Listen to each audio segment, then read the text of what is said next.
Hey guys, welcome to 3 and Out. You can check out the podcast below in the description. And here's what I need you to do. Make sure you subscribe to the Volumes YouTube channel to stay up to date to everything we're doing here on 3 and Out and the Volume. Let's start with the game tonight. And Tampa won, and once the game was like 28-14, I wasn't as locked in because I was watching baseball, and then I looked up, and of course, I saw someone tweeted out a stat that like the Eagles have scored a bunch of touchdowns when they've been down double digits. Like, I'm sorry, I don't take that like that's not a close game to me. But even though the final score was 28-22, I had a buddy text me right when the game ended. He's like, I've been watching baseball. I looked at the football game. I didn't realize this was a close game. I'm like, yeah, I don't really consider it a close game. But let's start with the Bucs. And do you know the thing that really stood out to me? And he gets talked about this a lot, and obviously I've talked about this a lot forever, and I think everyone has, how great of a teammate Tom is. We talk about this a lot with GMs and head coaches, guys that take chances on players.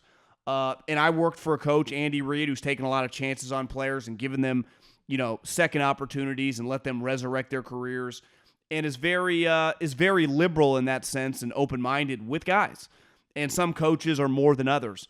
But I think the greatest strength Brady has brought to Tampa, besides obviously his playing, which is very important, is think of what he's done for that offense, right? Their running game was in major question. Well, they got Leonard Fournette.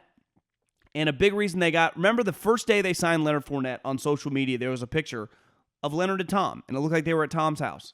And now Leonard, you watch him tonight, like he's a really good player. Like Leonard Fournette was once upon a time a top 5 pick in the draft. Now, should he have gone that high? Probably not, but he's a legitimate talent. And Tom Brady, and obviously Arians is an open-minded guy, same with Jason Light. But when Tom Brady puts your arm around you and Tom Brady is setting the tone in your organization, think how easy it is to take chances like that.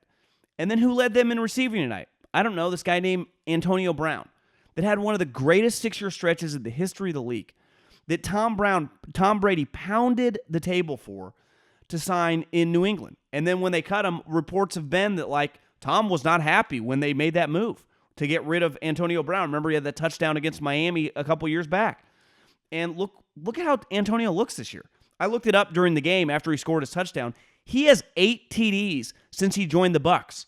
I bet by the end of the season, he'll have let's say 8 or 9 touchdowns this year, plus the 4 last year. I mean, we're talking 15, 16 touchdowns in, a year and a half or whatever it's been with the Bucs. And they would not have signed those guys if Tom Brady's not signing off.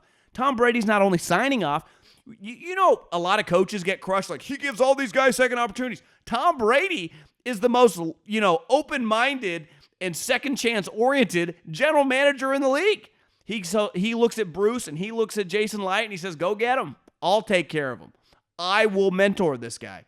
Think how many older players, think how many just older people in general. Most older people don't want to mess with all the BS, right?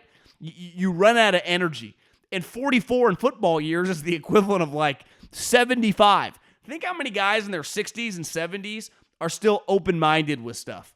They just want the easy stuff. They just want to make money. They don't even want to think about it. You try in your 20s, your 30s, and your 40s.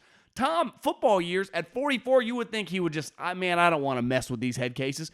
He embraces it. He puts his arm around them, and then they bowl. Hat tip to a guy that might throw 50 touchdowns at age 44. And then on the flip side, I think the Eagles' problems are pretty simple. They have some defensive deficiencies. Their quarterback just isn't good enough. He's a good story. He's a hardworking guy. Everything that I've heard about him, he's a very impressive young man. How hard he works, his competitive nature. I respect it. And I know Nick Saban, Lincoln Riley, they respect him. I respect the guy's mindset. But in the NFL, you have to have a baseline in terms of your ability to throw. And he simply does not throw the ball well enough. I thought he did that first game against Atlanta. I'm like, oh, they got something here. Turns out Atlanta sucks. The more and more these games go on, every ball is late. Every deep ball is 2 seconds late. It's not even close. So when I look on social media and everyone's shitting on Nick Sirianni, I'm sorry, Bill Walsh with Jalen Hurts ain't winning games on Sundays. I know this game was on Thursday, but you get my drift. He is just not a good enough passer of the football. Like, the Eagles have some good core pieces. They have all these draft picks, but they just don't have a quarterback. Like, this guy, at the end of the day, is probably a really good number 2. And if you got into a position where your starting quarterback rolled an ankle and had to miss 2 or 3 games, he could start for you. But if he's got to start like he is on this team, I don't even know if he's going to start all season long, but if he's your full-time starter week 1 and you plan on making him the starter all season, and let's face it, they signed Flacco and they traded for Gardner Minshew, so we'll see. Like, would the team be better with Gardner Minshew? That's what I think you have to ask. Like, we're 2-4. If I'm Howie, if I'm Nick Sirianni, if I'm Jeffrey Lurie, if we get to 2-5 or 2-6, let's just see what we got with Minshew. And then we'll pick, like, who's the better backup quarterback between the two of them. And hell, we can keep them both and go get another guy this offseason. That's the good thing about having, 3 number 1 picks. Hell, maybe Derek Carr this offseason becomes available. So, but Jalen Hurts simply is not good enough. Now, if you compare him to Tom Brady, they're not even in the same world, of course. But just to be like a middle-of-the-road NFL quarterback. He's tough, and he can run around. But as a pure passer, his deep ball, one, he doesn't have a great arm. So if his deep ball is not timed perfectly, you notice it's always late. And I'm not talking like a step late. The wide receivers have to stop and come back to the football. It's not even close. And then if he's not into a rhythm, some basic throws are like flying over guys' heads or skipping in their feet. I think if we roll it back to what he was at Oklahoma, the number 1 question was, he's just not a good enough passer of the football. Now, he brings other things to the table, like I said, which are positives and that keep you competitive in games.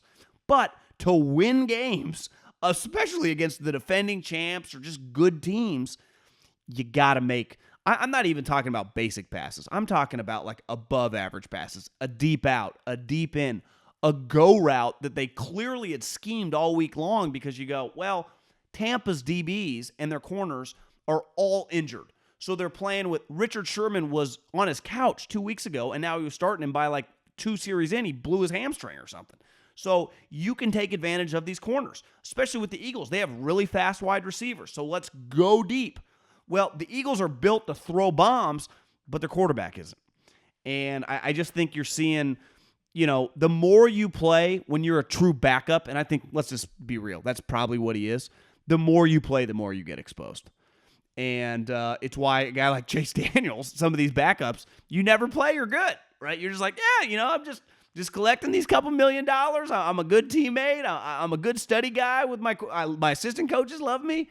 But if Chase Daniel ever had to start like 10 games, he'd be out of the league the next year.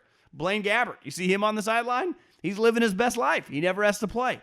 The moment, and Jalen's probably better than those guys, but the moment you have to play when you are in the backup category, and some guys are on the fringe, like Mariota's the backup for the Raiders. He's probably could start for 16 games for a really good team.